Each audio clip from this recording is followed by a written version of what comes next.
ঢাকা-মাওয়া এক্সপ্রেসওয়ের পাশে মুন্সিগঞ্জের শ্রীনগর উপজেলায় মাত্র ৩ দিনের ব্যবধানে কবরস্থান থেকে চুরি হয়েছে ১১টি কঙ্কাল। এতে এলাকায় আতঙ্ক তৈরি হয়েছে। বাড়তি সতর্কতা জারি করা হয়েছে উপজেলা জুড়ে। কঙ্কাল চুরির ঘটনায় কোনো চক্র জড়িত কিনা সেটি খতিয়ে দেখছে পুলিশ। শিহাব আহমেদের তথ্যচিত্রে ডেস্ক রিপোর্ট। শুক্রবার সকাল মুন্সিগঞ্জের শ্রীনগর উপজেলার স্থানীয়রা কবরস্থান পরিষ্কার করতে গিয়ে দেখতে পান ৫টি কঙ্কালের মাথার খুলি নেই। টের পান চুরি হয়ে গেছে সেসব খুলি। পরে পুলিশে খবরও দেন তারা। স্বজনরা থানায় জিডিও করেন। ঘটনার ৩ দিন পর সোমবার সকালে ওই কবরস্থান থেকে আরও ৬টি কঙ্কাল চুরির ঘটনা ঘটে। স্থানীয়রা জানান, আশেপাশের আরও কবরস্থান থেকে এমন খবর পাচ্ছেন তারা।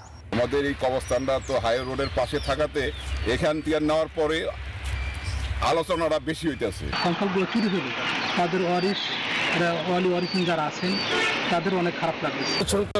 কবরস্থানটা পরিষ্কার পরিচ্ছন্ন রেখেছি, আমরা চেষ্টা করবো আর একটু পরিষ্কার পরিচ্ছন্ন রেখে এখানে তদারকি করতে।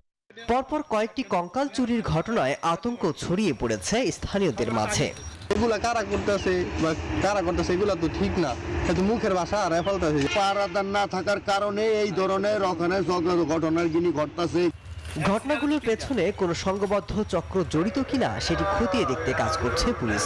চুরির ঘটনা কিনা বা কেউ কোনো চক্র এটার সাথে জড়িত আছে কিনা বা অন্য কোনো কারণে এটা হয়েছে কিনা সেটা তদন্ত করে আমরা আইনগত ব্যবস্থা নিচ্ছি। কঙ্কাল চুরি বন্ধ করে এলাকায় শান্তি ফিরিয়ে আনতে প্রশাসনের প্রতি আহ্বান জানিয়েছেন স্থানীয়রা। Desk report, news 24।